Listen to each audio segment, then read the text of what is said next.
كان لمتينا في بسي فاتنا بسي شوبو كوندما أنا بليسي كنا Nagaa Waaqayyoo isiniif haa ta'u akkam jirtu hordoftoota keenya kun sagantaa birmadummaati. Ani obboleessa keessan faarfataa Eliyaas Gabulaati. Har'a Gooftaan nu gargaaree kunoo deebinee wal agarreerraa barumsa keenya iddoo dhaabnee kaafneetu kan nutti fufnu Gooftaan maqaan isaa kan eebbifame ta'u egaa sagantaan kun sagantaa roobii galgala yeroo hundumaa sa'aatii 3 irratti isiniif darbudha.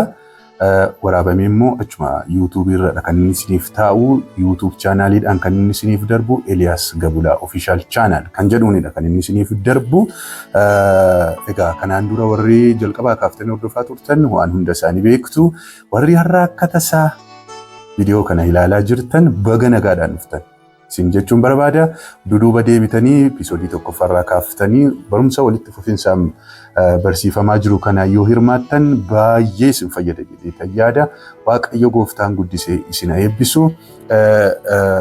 Sooshaal miidiyaa adda addaa irraati yaada keessan kan barreeffamaan bilbilaan bifa garaagaraatiin yaada kanaaf kennaa jirtan hundi keessan Waaqayyo Gooftaan maccaa guddisee isin eebbisu isiniin jechuun barbaada. Ammallee yaadi keessan waan na utubuu fi koomentii gochuu hin irraanfatina. YouTube chaanaliin kun kan keessan share walii godhaa, subscribe godhaa, like, comment godhaatii waliin geessisa. Eliyaas Gabulaa Official Channel kan jedhu kun isa sirriidha chaanalii sagantaan birmadummaa irratti darbu isa sirriidha waan ta'eef kanaaf akkas godhaan isiniin jedha. Waaqayyo Gooftaan maccaa guddisee isin eebbisu. Egaa hammaa fi barumsumaa walii wajjin barataa jirra gara fuulduraatti YouTube kanaan sagantooleen adda addaa hin dhiyaatu guddataa deema. Panel discussion hin jiraatu, interviewun adda addaa, faarfannaan sagaleen Waaqayyoo qulqulluu kan ta'e kan inni irratti darbudha. Wanti biraa as keessatti iddoo hin qabu. Gooftaan guddisee isin eebbisu. Egaa barumsa keenya isa yeroo darbee isin yaadachiise sa'arraa immoo itti fufna. Yeroo darbee walii wajjin ilaalaa kan turre dhimmumaa waa'ee barumsa kanaa Waaqayyo akkamitti akka inni itti namatti dubbatu, namatti akka inni hin dubbanne utuu hin dubbatiin namooti dubbatan, Waaqayyo immoo isaanitti dubbatee sirriitti immoo kan dubbatan isaaniin adda baafachuudhaaf bara kana keessa rakkisaa waan ta'eef kana walii wajjin baranna gara fuulduraatti jennee amma seensumaafidha kan nuuni seensarra jirra amma yoona kanaatti barbaachisummaa barumsa kanaa kaafneetudha kan nuuni ilaalaa turre. Barumsa kana barbaachisummaa isaa keessa utuu ma'aasofnuutudha. Wangeela kanaaf loluuni, wangeela kanaaf warra lolanii oomishuu, kaasuu, jajjabeessuu namoota akkas wangeelaaf kan lolan kaasuu irratti baay'ee nu fayyada barumsi kun jennee kana booddee namoonni dargaggoonni namni guddaan xiqqaa utuu hin jedhiin namoonni baay'een wangeela kana akka inni jirutti akka inni itti fufu. Yihuudaan inni barreesse sun namoota akkasiitu ka'uu jenneetu ilaalaa turre. Namoonni baay'een bara keenya kana keessa gaggeessitoota dabalatee callisaniiru. Maaliif callisanii? Maaltu isaan calluma isaan jechisiise? Callifamee jira. Isa jedhu kana walii wajjin hin kaafnee hamma ta'e walii wajjin ilaalleerra har'a maaliif sodaatu namoonni yeroo baay'ee wangeela kanaafi falmuu loluu keessumaa yeeyyoota bara kana keessa wangeela kana haqaaqan soba warra haasa'an yeeyyoota warra hoolaa fakkaatanii tajaajiltoota fakkaatanii raajota fakkaatanii barsiisota fakkaatanii garuu barsiisota hin taane garuu raajota hin taane sooshaal miidiyaa biyyattii dhuunfatanii addunyaa kana dhuunfatanii warra jiran kana dura dhaabbachuu waldaan kiristaanaa hamma humna dhabduutti amma sodaattee walitti galtee manatti galtee teessutti geessee jirti. Maaliifidha isa kana kan isaanii dura dhaabbachuu didan kan jedhu har'a qabxii tokko keessaa ilaalla. Inni tokko qabxiin walii wajjin ilaallu sodaadha. Sodaa. In sodaatu namoonni. Dhimma kanaa kaasuudhaaf ilaa akka inni sirrii hin taane beekuu jarra akka isaan sirrii hin taane beeku baay'een isaanii garuu dubbachuu dura dhaabbatanii falmuu hin sodaatu. Sababi isaa maaliif? Jarri yeeyyiidha waan ta'eef. Mee sagantaa keenya isaarraa kan egaa waa'ee kanaa walii wajjin ilaaluu keenyaan dura mee Waaqayyoon walii wajjin kadhannee itti fufna. Gooftaa keenya Yesuus Kiristoos galanni siif haa ta'u. Sa'aatii kana nuu laatteetta ulfaadhu. Maqaa Kiristoos Yesuusiin galanni hin dabarre, ulfinni hin dabarre teessoo kee irratti si qofaadhaaf haa ta'u. Yaa Waaqayyo, kun ogaamma fuula kee duratti argamneerra biyya garaagaraa haala garaagaraa keessa ta'anii viidiyoo kana hordofaa kan jiran maqaa Kiristoos Yesuusiin dubbii keessa qulqullaati isaanitti dubbadhu jireenya isaanii geddabe hamaan sagalee kee kanaan mormu fagoorraa dhiyoorraa kan nuun lolu maqaa Kiristoos Yesuusiin kan qabame haa ta'u. Jalqabaaf xumura nuuf ta'i maqaa Kiristoos Yesuusiin si kadhanneerra oo ameen. Tole sodaadha sodaa. Amma kutaa 14ffaarradha kan nu jirru jalqabaa kaasaatii amma irra deebi'een isinitti hima jalqabaa kaasaatii sagantaa kana hordofaa. TikTokii irratti daqiiqaa tokko kan hin guunne kutee yeroo tokko tokko gaafa gadhiisu garas isaan beektanii garana isaa hin beektanii akkasumaan jaj gootu namoonni tokko tokko akkasii yuutuubii kana galtanii guutummaa isaa ilaaltanii fedha. TikTokii irrattis ta'e Feesbuukii irrattis kutee xiqqoo see kanan isiniif gadhiisuu jechuudha. Akkasiin dhuftanii gara kana dhuftanii ilaaltanii fedha. Walumaa gala baga nagaadhaan dhuftan. Waaqayyoof galanni haa ta'u. Egaa wangeela kanaaf loluu namoonni maaliif sodaatu? Maaliif sodaatu yoo jenne jaallatanii miti karaa tokko tokko gaafa ilaallu jaallatanii miti kan isaan sodaatanii haalli jiru baay'ee ulfaataadha. Kun arra jalqabe miti waan isaan ajaa'iba keessaa bara kumoofaatii kaasee hamma arraatti rakkina guddaatu jira dhimma kanaa ilaallate. Raajonni sobduun kun keessumaa raajonni sobduun durii kaasanii bara kumoofaatii kaasanii yeeyyota ittiin jedheera gooftaan Yesuus Kiristoos kanaan dura ilaalleerra. Yeeyyota yeeyyiin yeroo baay'ee giruuppiidhaan kan isaan hojjetan, giruuppiidhaan kan isaan yaa'an, giruuppiidhaan kan isaan lolan sababa kana baay'ina waan isaan qabaniif hordoftoota baay'ee waan isaan qabaniif namoonni baay'ee isaan sodaatu. Durumaa kaasanii isaan wal ijaaruudhaan waldaa kiristaanaa ijaaruudhaan miti kan isaan beekaman. Waan isin ajaa'iba keessaati waldaa kiristaanaa ijaaruu tuun ta'e wal ijaaruu namoota akka isaanii yeeyyota akka isaanii wajjin wal ijaaruu sektara adda addaa keessaa kan mootummaa keessa mana mootummaa keessa naannoorraa waldaa kiristaanaa keessa waldaa kiristaanaa ishee fayyaa keessaati sassaabuudha isaan hojiin isaanii. Hojii wal ijaaru waan akka isaanii wal barbaadanii wal ijaaru gaafa isaan wal ijaaran baay'ina qabu waan ta'eef wal duukaadha kan isaan hoolota nyaatanii wal duukaadha kan isaan tiksitoota kan isaan attaak godhan. Sababa kanaa tiksitoonni bara keenya keessa sodaataniiru, gaggeessitoonni sodaataniiru, amantoota miti tajaajiltoonni afaan isaanii bara isaan itti qabatanii jiran bara kanadha. Sababi isaa maaliif? Kunooti isinitti hime. Giruuppiidhaan horii qabu, namoota qabu, mana mootummaa keessaa iddoo adda addaati namoota ijaarrataniitu attaak gochuudhaan amma lubbuu namaa ajjeesutti birrii miileenaan baasanii namoota doorsisuudhaan bara kumoofaatii amma har'aatti kanadha kan isaan hojjetan waan geddirame tokko iyyuu jiru. Waan geddirame tokko iyyuu jiru. Dhimma kana Phaawulos mataa isaa gaafa haasa'u Phaawulos Qorontoos 2:11 irratti ani jedhe ani deemsa arraaborii keessatti bishaan guutuudhaanii doorsifamaa warra saamtuudhaanii doorsifamaa saba kootiin doorsifamaa warra saba koo hin ta'in doorsifamaa mandara keessatti doorsifamaa lafa onaa keessatti doorsifamaa galaana irratti doorsifamaa obboloota sobaatiin doorsifamaa tureera. Qorontoos 2:11 isin dubbisa. Wangeela Kiristoos kan akka hin dubbannee fi namoota gufuunatti ta'an keessaa tokko obboloota sobaati. Isaantu na doorsisaa jedhan. Waan isaan ajaa'ibu keessaati ergamoota kan doorsisaa turan, kan ajjeesaa turan, kan rakkisaa turan warra orma bakkee jiran miti. Wangeelatti gufuu ta'aa kan turani warra maqaa Kiristoos kanaa hin beekne miti. Warra Kiristoosiin hin beekne gaafan isiniin jedhu wangeela kanaan warra hin fayyadamne amantii warra kaan miti. Jara kanadha maqaa Kiristoosiin fayyadama waldaa kiristaanaa keessaati waldaa biraa waaqa biraa Yesuus biraa Yesuus garuu Yesuus biraa Yesuus biraadha Phaawulos warra Qorontoos kanaaf gaafa dubbatu Yesuus biraa fidanii akka isaan isin barsiifne yaaddaa jira iddoo kanatti. Yesuus biraa warra qabantu sodaachisa. Phaawulosiin sodaachisa. Sobdoota jechuudha. Sobdoota waldaa kiristaanaa keessaa waldaa kiristaanaa keenya keessaa ba'anii warra sokkan. Warra Kiristoosiin bifa biraatiin Kiristoos biraa warra ila Kiristoos biraa Waaqa bira. Isaan kanatu na rakkisa sobdootaan rakkadhee. Isaantu na yaaddessaa. Isaantu na sodaachisaa. Jedha Phaawulos iddoo kanatti. Har'asisuma kana hojjetu jarri kun. Sababa kana paasteroonni baay'een, lallabdoonni baay'een, wangeelaawonni baay'een amantoota dhiisaa. Inni hangafti inni mataan inni gaggeessu sodaatee jennaan inni kaan maan sodaatu. Hunduu sodaatanii akka jarri sirrii hin taane, akka wanti kun sirrii hin taane baay'een keessan beektu caallistanii goomman baxeena jettanii teessan baay'een keessan jechuudha. Baay'een keessan akkasiin teessan amma gubbaatti callistanii teessan gaggeessitoonni. Sodaarraa kan ka'e jechuudha. Dhuguma nama sodaachisu. Ilaa kunoo Phaawulosuu sodaatee na sodaachisu, na doorsisu jedha. Na doorsisu, na sodaachisu jedheetu dubbata iddoo kanatti.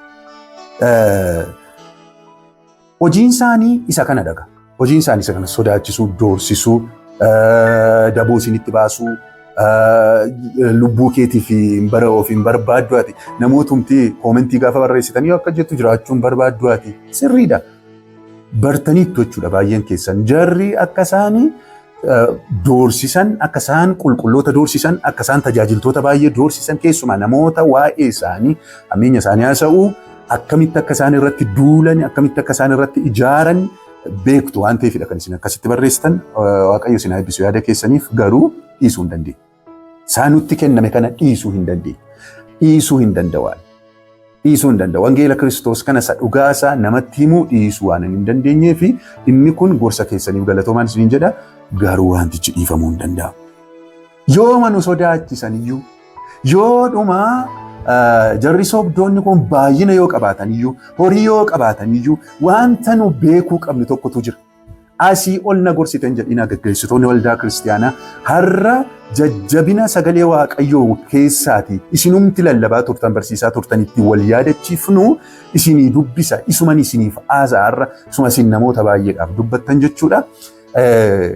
Kanan isiniin jedhu wangeelli keenya dhimma kanaa durii kaasanii amma har'aatti Isxifaanos fa'aa Yaaqoob fa'aa kan ajjeesisiise isaaniidha. Har'asii isuma kana godhu isaanii akka wantichi nama sodaachisu beekamaadha. Garuu wangeelli keenya dhimma kanaa akka nuuni sodaannee dhiisnu nu jajjabeessaa gara sanatti akkasii wangeelli keenya dhimma kanaa maal jedha isa jedhu wal yaadachiisuun nurra jiraata. Gaggeessitoonni waldaa kiristaanaa hin sodaatinaa nuun jedha. Maqaan gooftaa kan eebbifame haa ta'u. Gabaabaadhumatti hin sodaatinaa nuun jedha sagaleen Waaqayyoo.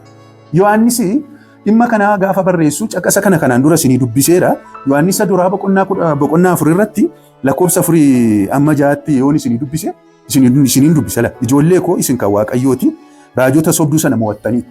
Ishee kana hin irraanfatin. Ishee kana isiniin jechuu barbaada. Hunda isaa yoon isin dubbisuudhaaf baadhayyo ijoollee koo isin kan Waaqayyooti. Maqaan Kiristoos kan eebbifame ta'u. Raajota sobduu kana mo'attaniitu.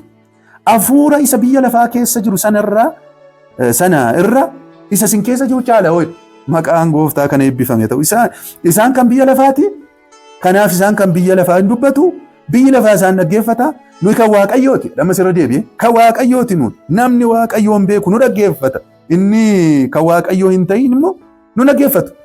Kanaan hafuura dhugaa hafuura sobaatti gargar baafnee nu hubanna jedhee dubbata Yohaannis. Iddoo kanatti isin kan Waaqayyooti. Isin kan Waaqayyooti. Waa tokkoon isinitti hima. Qeesonni, luboonni, paasteroonni, wangeelaawonni, barsiisonni warri sirrii taatan, raajonni warri sirrii taatan sagaleen Waaqayyoo akkasumaan jedhaan isin mo'attanii todhee jala muree dhufaasa. Sababi isaa moo isin kan Waaqayyooti. Maqaan Kiristoos haa eebbifamu. Nuyi kan Waaqayyooti. Kanuma duwwaadhaan nu warra mo'atoodha. Kan Waaqayyoo ta'uu keenya. Nu kan Waaqayyooti. Jalqaba duraa isa kana beektu miti maal? Isin kan Waaqayyoo miti maal yaa lubaa? Maal yaa paasteri? Maal yaa wangeelaawu? Maal ati kan Waaqayyooti miti? Ati kan jarri amma barbaadan yoo baay'atan, amma barbaadan humna yoo qabaatan, amma yoo barbaadan qarshii yoo qabaatan, amma yoo barbaadan deeggartoota hedduu yoo qabaatan, addunyaa kanarratti amma barbaadan yoo beekaman, amma barbaadan yoo jaallatan waa tokkoon isinitti isaan kan Waaqayyoo. Isaan kan Waaqayyoo miti. Sobduun kan Waaqayyoo miti. Saamtuun kan Waaqayyoo miti. Ejjituun kan Waaqayyoo miti. Wangeela kana ala namni jiraattu kan Waaqayyoo miti. Naamana. Abidda samiirraa yoo buusanii isaan ergamaa ifaa fakkaatu gaafa dinqii adda addaa hojjechuu danda'u waaqaaf lafa kana yoo barbaadan galaa agalchan garuu wangeela kana aladha kan isaan jiraatan taanaan isaan kan Waaqayyoo wangeela kanaaf nama jiraatu wangeela akka wangeela kanaatti nama jiraatu inni kan Waaqayyooti anaafate obboleessa koo kan Waaqayyoo ta'uun keenya duwwaan jara kana mo'anneera mo'attaniitti todhee jala mureenuu jalqaban mo'attaniitti jarri kun waan barbaade yoo ta'e jarri kun Yohaannis iddoo kanatti wanta lama dubbatu tokko jarri kun mo'amoodha ila gaardiidhaan maaliin mootummaa biratti maal biratti beekamoo yoo ta'an gaardiidhaan ajjabamanii yoo deeman jedhamee yoo harka walitti rukkutamee fiyyuu isaan kan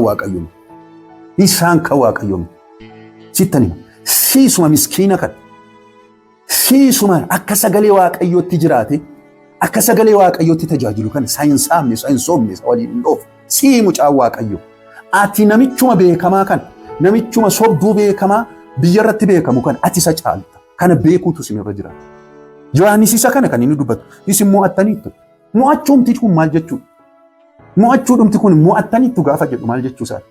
Jarroo sin ajjeesuu danda'u nu ajjeesuu danda'u kun Phaawulosiyyuun sodaa iddoo kanatti sodaa isaa keessaa kan inni haasaatu kana garuu Phaawulosi sodaa kana yooma waa'ee sodaa kana haasa'eeyyuu wangeela kana dhugaa kana jala dhaabbachuu kana isaaniin mormu takkaa hin dhaabne. Wangeela kanaaf loluu takkaa hin dhaabne wangeela kanaaf utuu loluu du'e kan ajjeesisiise jara kana. Mo'achuu jechuun du'uu hafuu jechuu miti ari'atamuu dhiisuu jechuu miti. Mo'achuu jechuun ari'atamuu danda'u. Mo'achuu jechuun wangeela kanaaf utuu lolanii du'uu jechuudha. Wangeela kanaaf utuu lolanii gidiraa Kiristoos hirmaate keessaa hirmaachuu danda'u. Isa kana Phaawulos Ximootiyoosiif iyyuu kan inni barreessu. Loli wangeela kanaafi gidiraa Kiristoos hirmaate keessaa hirmaachuudhaaf dorgomedha. Rakkina gidiraa baqadhu adeetuun ta'in barbaadiitii keessatti hirmaadhu gatii qaba waan ta'eef. Maqaan Waaqayyoo kan eebbifame ta'e hojii gaariidha waliin jenneerra yeroo darbe. Hojii gaarii keessaa tokkodha waliin jenneerra yeroo darbe. Wangeela kanaaf loluu. Kanaaf hin sodaatinaa. Maal hin sodaatinaa? Jara kana hin sodaatinaa. Maal nu ajjeesu? Eeyyee. Maal ari'atama adda addaa nurra geessisu? Eeyyee sinirra geessisu.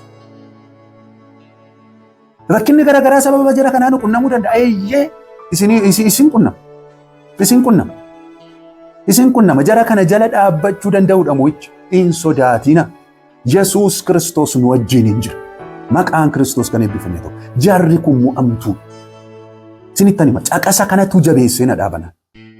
Kan Waaqayyooti nuun jalqaba dura. Waaqayyo gama jara kanaan jiru. Waaqayyo gama keenya jira. Gama wangeela isaa jira. Gama warra dhugaadhaan isa tajaajilanii jira. Gama saamtuu warra saba isaa saamtu warra saba isaa sobdu utuu Waaqayyoon dubbatiin dubbadhe akka jedhe Waaqayyo warra jettu wajjin hin jiru Waaqayyo. Qabeenya kana waan qabaataniif horii kana waan qabaataniif deeggartoota baay'ee waan qabaataniif Waaqayyo isaanii wajjin jiraatanii yaaddu taana በጣም ምስኪኖች ናችሁ. Baay'ee isiniif bu'amuutu isiniif ta'a. Dhugaan isiniin jaa miti. Ja'eera Yesuus Kiristoos afaan isaatiin wayyoo warra jaallatamtan raajonni sobduun dura akka kana jaallatamu turani. Deeggartoota hedduu qabu. Deeggartoota hedduu qabaachuu Waaqayyo nama wajjin hin jiraachuu miti. Kanaaf isa kana beekuutu isinirra jiraata obboloota ko. Gaggeessitoonni waldaa Kiristiyaan du'uu danda'uutu isinirra jiraata. Gatii baasuu danda'uutu isinirra jiraata. Wangeela kanaaf dhaabbattanii hamma dhumaatti akka abboota keenya eenyurraa baranne maali? Du'uun ikkoo nurraa jalqabe miti du'uun mo'ichadha. Miidhamuun mo'ichadha. Wangeelaaf ari'atamuun mo'icha. Jara kana dura dhaabbachuun utuu dhaabbatanii dhaloota oolchuun yeeyyota kanatti saba Waaqayyoo dhiisanii sokkuu dhiisuun mo'ichadha. Maqaan Gooftaa kan eebbifame ta'u. Yoo akkasidha ta'e yoo sodaannee manatti galle ta'e dhugaan isiniin jedha bakka ani beekaan tajaajilaa jiran jedhina. Ani paastariidha ofii isiniin jedhina. Kiristaana ofii hin jedhina. Filiphiyuus warra jaraanii kanaan dura akkan isiniin jedhe amantootatu jara kana dura dhaabbata ture. Amantoota tajaajiltoota har'a tajaajilaa manatti galu. Har'a tajaajilaa sodaatee manatti galu. Jarri doorsifti qaba. Akkasuma dhaquuni wangeelumarra jira sodaachifamuuni doorsifamuuni please isa kana beekutu nurra jiraata. Kana hin beeknu taanee jennaan, kana hin goonu taanee jennaan, dura hin dhaabbannu taanee jennaan. Nuyi kiristiyaanota iyyuu miti, tajaajiltoota miti. Isinittan himaa, kiristiyaanota iyyuu miti. Kiristiyaana nuun jedhamuudhaaf iyyuu nuun nutti qaana'amutu irra jiraata. Kun beekamaadha. Kun beekamaadha. Kun beekamaadha.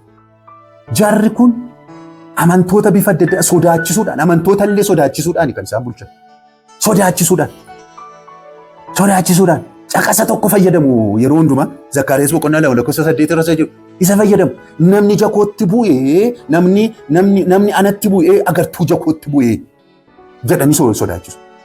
Namni nutti bu'ee, namni isaanitti bu'ee agartuu Waaqayyootti bu'e. Sababa kana waa'ee koo dubbattee jennaan, badii koo dubbattee jennaan, yoonni ejjes, yoonni hates, yoonni waliin dhas fidi gaafa inni jedhu fiduu qabda.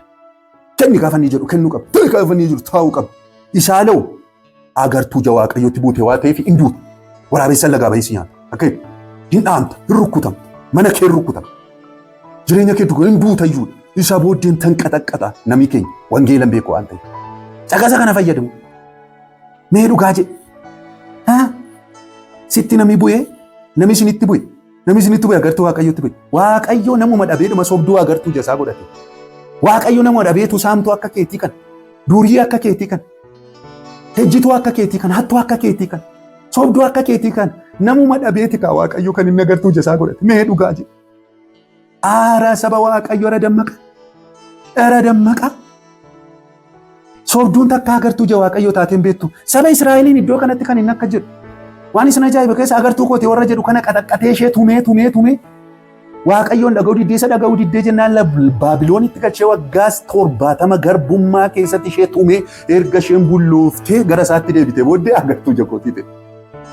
Siin ganaa si tumuu qaba malee Waaqayyo sobduu akka keetti ganaa tumamuutu sirra jiraata tumamte isayyuu hin deebitu sirraa jiin sobduun bara kam keessatti deebiteen beektu.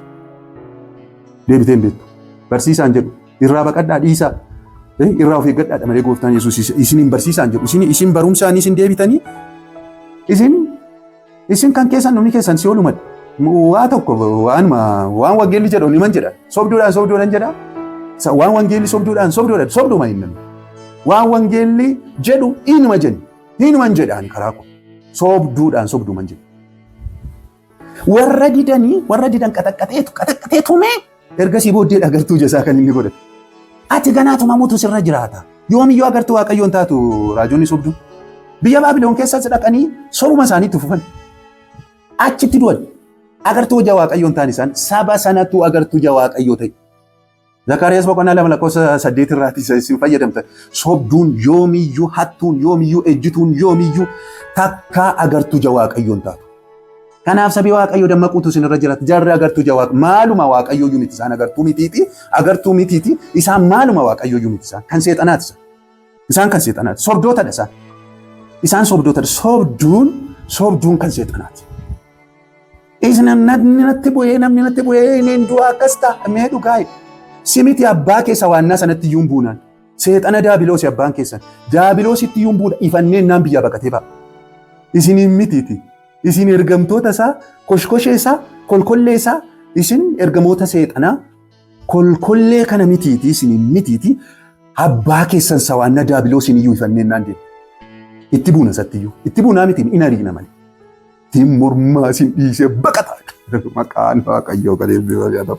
Kanaaf kanaan saba keenya goofsisan sabii keenya immoo dammaqa. Sabii keenya immoo dammaqa. Sodaachuun nurra hin jiraatu yaa geggeessitoota. Sodaachuun nurra hin jiraatu yaa kiristiyaanota. Jarri kun foon.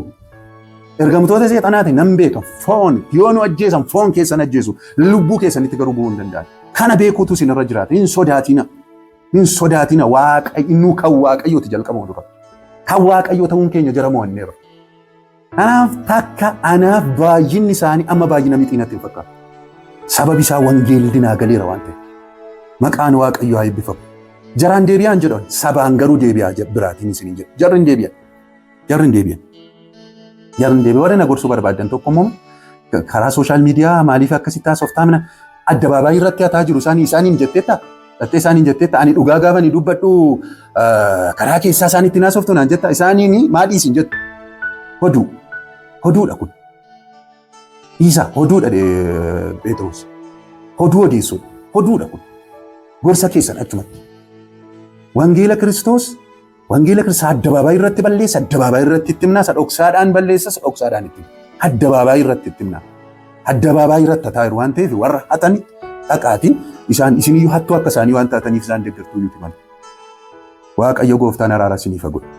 Kana fakkaata dubbichi. Nurratti jalqabe miti waan ta'eef gaggeessitoonni waldaa kiristiyaanaa Isxifaanos fa'aa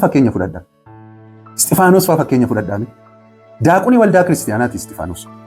Boqonnaa 6 dhaqxanii lakkoofsa 9 kaaftanii ilaaluu dandeessu. Hojii ergamoota boqonnaa 9 irraa.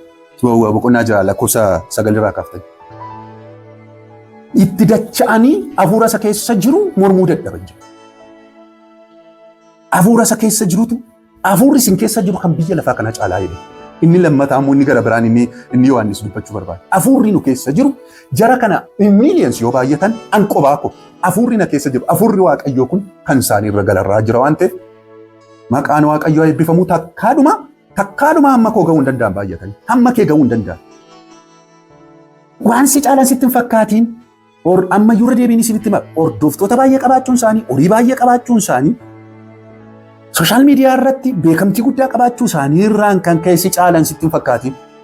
Caalmaan isa kana miti caalmaan jalqaba duraa jedheera Yohaannis kan Waaqayyoo ta'udha. Inni lammaffaan hafuurri Waaqayyoo isin keessa jiraatu ishee kana cheeggodha. Waldaan kiristiyaanaa humna kan isheen dhabde hafuura qulqulluu waldaa keessa baasuu isheetiin jalqaba duraa. Hafuura qulqulluudhaan tajaajiluu dadhabu hafuura qulqulluu gaddisiisuu keenyatu kan hundumaa nutti fida. Hafuura qulqulluutu si keessa jira taanaan jara kana yoomiyyuu sodaachuu hin dandeessu. Utuu duutuu hin sodaattu waan si ajaa'ibu keessa. Dhagaadhaan utuu rukkutamtu hafuura isa keessa jiru gaafa intini gochuu dadhabanii sobaan dhugaa irratti ba'anii kun utuunni seera Musee, utuunni Musee arrabsu, utuunni Waaqayyoon arrabsu arganii sobaan dhugaa irratti ba'anii bakka tooftaa barbaadan jechuudha. Hafuura isa keessa jiru, hafuurri si keessa jiru, dammaqsa hafuura si keessa jiru gaggeessitoota. Hafuura Waaqayyoo si keessa jira dhugu, hafuura sodaatuu hin ta'in, hafuura jajabinaan nuu kennamedha sagalee Waaqayyoo. Du'i fuula keenya duratti jirutti deemuu danda'udha mootii. Kana beekutu nurra jiraata. Maqaan Waaqayyoo kan eebbifame haa ta'u.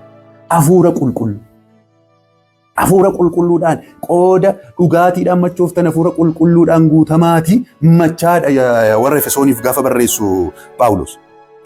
Efesoon boqonnaa 5 lakkoofsa 18 irraa. Machooftuun sodaattuma ishee jagna ta'a beektu inni gaafa raqee dhufu. Kan afaan Oromoo sirriitti haasa'uu toora qabsiisee haasa'uu hin dandeenye faatee Ingiliffa fa'aa keessa daddarbachuutti ka'a. Zaraafaa jechuutti ka'a.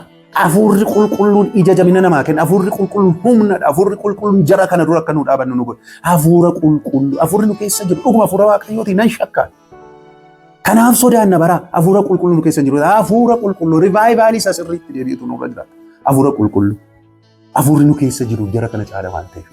Inni lammaffaani Yohaannis kan inni iddoo kanatti dubbachuu barbaadu eelaa gaggeessitoota jala muree kanan isinitti himu nama hundumaatiin jaallatamuu hin dandeessan jaallatamuudhaaf jedhaniitu jennee torbee darbe walii wajjin ilaaleera. Maaliifidha kan namoonni gaggeessitoonnis ta'e namoonni kan isaan callisaniif maaliifidha nam jaallatamu namaan jibbamuu waan hin barbaanneef jedha. Sinitti himu gam tokko filadha. Warra kan Waaqayyoo ta'anii jedha Yohaannis. Warri kan Waaqayyoo ta'anii nu dhaga'u isaan kan biyya lafaati. Kanaaf biyyi lafaa dubbatu biyyi lafaas isaan hin dhaggeeffatu. Jarri warri hattoonni kun, warri sobdoonni kun, raajoonni sobduun kun, barsiisonni sobduun kun jechuudha. Nuyi kan Waaqayyooti jedha lakkoofsa 6 irratti. Namni Waaqayyoon beekus nu dhaggeeffataa jedha. Inni kan Waaqayyoo hin ta'in immoo nu dhaggeeffatu. Jala mureessitti. Kan Waaqayyoo warri hin taane barsiisaa oolte waan barbaadde jedhaa yoo oolte kunuunsuudhaaf waan adda addaa yoo goote takkaa sin dhaggeeffatu.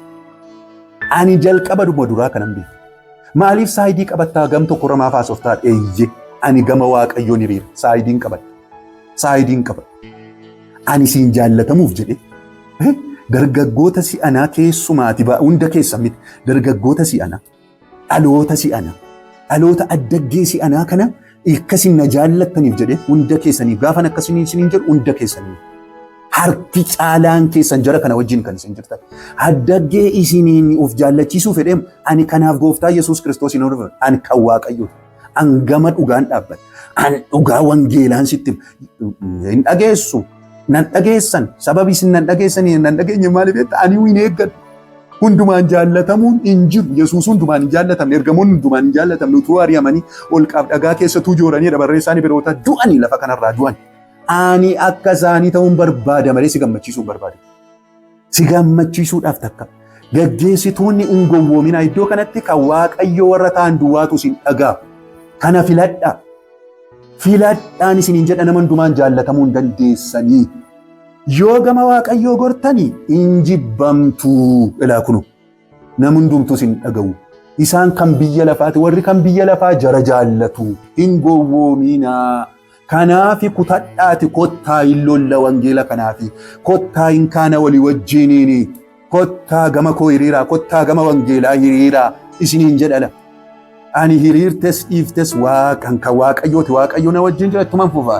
garuu siif siniif wayyoo gaggeessitoon nama jirtan kottaa sodaa kan of keessaa baasa nama hundumaan hin jaallatamtan hin gowwoomina isaan kan biyya lafaati wangeela kanan lallaba yoo jette lallabi yoommoo jaallatamuu jara kanaan jaallatamuu barbaadatte nu dhiisiiti nuu kaayiti waldaa keenya nuu kaayiti nama biraa iddoo buufannaati dhiisiiti jara duukaa nuu sokki sabiyya lafaa duukaa yoo Waaqayyoon tajaajila jette saba kanan tajaajilatte immoo kan Waaqayyoo ta'i isa kan Waaqayyoo lallabii jibbami kottuutiin wajjiniin siin jedhaan asii ol natti haasofte naan jedhiinaati wangeelatu isiniin jedha nattu isin taasise malee kanaaf kottaa deebi'aan isiniin jedha Waaqayyo gooftaan maccaa isin gargaaru Waaqayyo gooftaan maccaa nu gargaaru waldaa Efesooniif gaafa dubbatu waldaa Efesoonii mul'ata Yohaannis irratti gaafa dubbatu hojii kee beeka hojii nan isirratti argadhee si jaalladhe tokkotu jira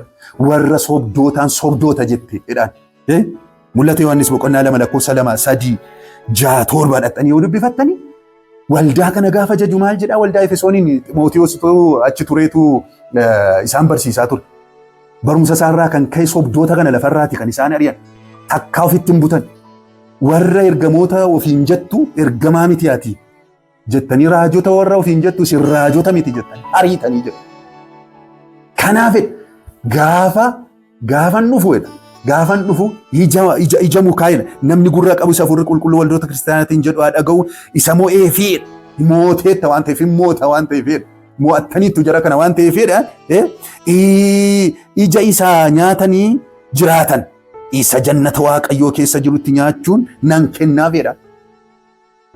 Jannata Waaqayyoo keessaa soorata badhaasa qabdaa jedhaan waldaa Efesoonii. Sababa isaa maaliif jara kana dura dhaabbatte waan jara kana dura utuu hin dhaabbati ililchaa ooltee sirbaa ooltee warra kaasaa ooltee jara kana wajjiniini gomman baxeenaa isaaniitti hin dubbannu jettee yeroo isheen waldaa dhuftee saba yeroo isheen saamtus saamsiftee wajjiniin saamte abeet fiksee. Abeet yaa qeesii abeet yaa gaggeessa gooftaan gaafa dhufu ija mukaasa nyaatan sii fidee dhufatuun ta'in billaa si nyaatu sii fidee dhufa Waaqayyo gooftaan sinaa oolchu kanaaf sagaleen Waaqayyoo takkaadhuma jara kan akka nuu sodaannu akka nuu jalaa callifnu sagalee Waaqayyoo keessaa uumamaa kaaftanii amma mul'ataatti yoo dhuftan kan nu deeggaru hin jiru callisi maaltu si rakkise maaliif na rakkisu kanaaf na waame gooftaan akkan kanaaf loluuf na waame gooftaan maaliifan callisa nama guddaadhaan sisee si birattan nama guddaa miti sanyii warree akka keetii Yesuusiin iyyuu fannisan kanaaf akkasitti beekuutu isinirra jira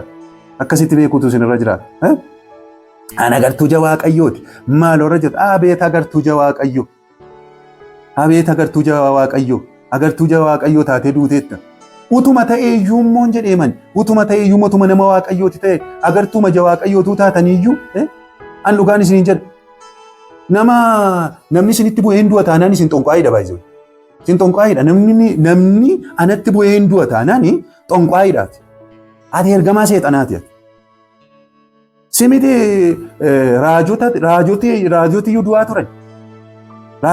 turan ergamoota warri ajjeesan du'aniiru umurii isaanii quufanii madu'an takka ati Yesuus Kiristoosiin jaaltaa Yesuus Kiristoosiin iyyuu eeboodhaa waraane Yesuus Kiristoosiin iyyuu ajjeesanii araasitti bu'anii namni ammuma kana naaffatamoo kana waraabessi lagaa yaa'ee dhufee nama nyaata mee dhugaa jedhe xonqaayyoo ati taatedha kan akkas ta'u namni natti bu'ee Indaam amma reeffa kootiitti namni fayyuutu irra jiraata.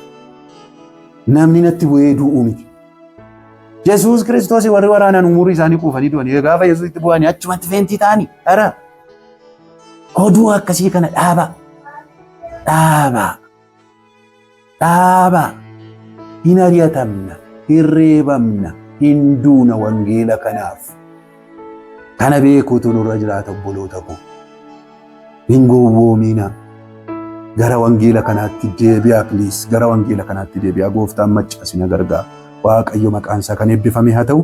Egaa sagantaa keenya guyyaa irraa kanumaani kan nuti xumurru sagantaa sattaanuun deebinee hamma wal agarrutti nagaa gooftaatiin isiniin jechaa kun sagantaa birmadummaatiin irraanfatina. YouTube channel Eliyaas Gabulaa Official Channel jedhu irratti kan isin ergu roobii galgala yeroo hundumaa sa'aatii 3 walakkaadhaa kaaseetudha. YouTubein kun kan keessanii YouTube kana subscribe godha, comment, like, share walii godha, walii dabarsa. Dhugaa kanatti qabamaa jiraadha. Dhugaa duwwaa birmaduu sin baasa. Wangeela kana duwwaa birmaduu sin baasa. Arrabsoo keessan dhiisa, maraachuu keessan dhiisa, zarraf jechuu keessan dhiisa gara wangeelaatti deebi'a. Arrabsoo nanaaf eebbanaaf Kiristoosiif jedhanii warri harrabsaman hagammadan anaaf jedhanii dheera Yesuus Kiristoos. Na arrabsa anaaf ayyaana naa dabalamaa deema. Isa dhiisiiti gara Yesuusitti deebi isa dhiisiiti. Arrabsoon kee anaan ittis nan butuu irraas maama tokkoyyuu. Ani kanan itti amane waan hin beekuufi takka yelloo waan jedhamu na biran jiran. Wangeelaaf yellamu sobduun iyyuu addabaabaayii irratti gaafa sobduu gaafa addabaabaayii irratti isin saamtu isheen iyyuu hin qaanofne nan qaanaatteem iyyaadii. Gara wangeelaatti deebi'a. Dhugichi birmaduu sin baasa dhugichatti qabamaa jiraadhaa nagaa nagaatti gooftaan maccaasni wajjina ta'u eebbifamaa nagaatti.